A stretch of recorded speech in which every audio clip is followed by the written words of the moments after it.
What are young men doing wrong in dating today? A lot of young men are actually fearful about letting women know that they're attracted to them. And it's as if they've lost confidence in their own erotic agency somehow. It's important that they just are bold enough to let a woman see that they're interested in her as a woman. I've told students over and over again, I do not believe in this notion that, well, we should be friends first. I think that's completely wrong. I don't think that friendship and an erotic connection are somehow continuous things. I think they're both valuable things, but I think they're quite different things.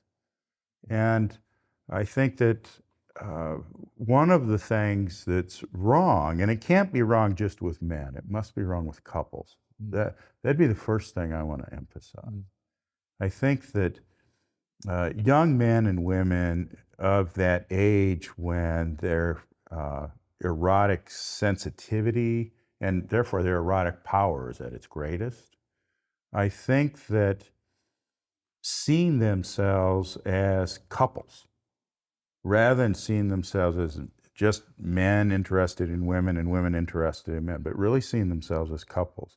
I think that's very diminished in contemporary, at least the kind of contemporary elite culture that the young people I'm around the most are a part of. So that's one of the first things I would tell a young man, that have confidence in your own erotic agency, which makes you want to be part of a couple. It's not that somehow you're on this individual search for something and that thing happens to be a woman.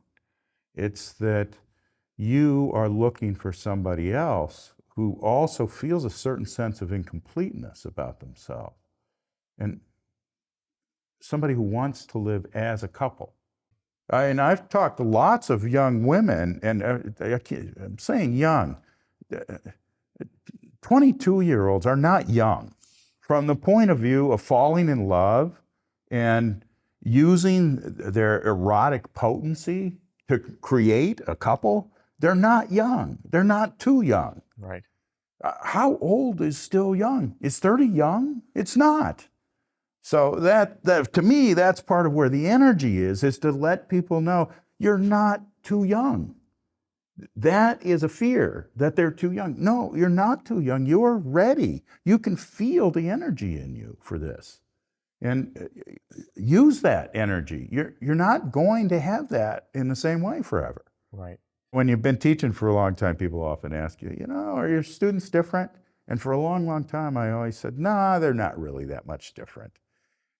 When I saw them become different was in the financial crisis in 2008, 2009. Notre Dame families are mostly very secure, very well off.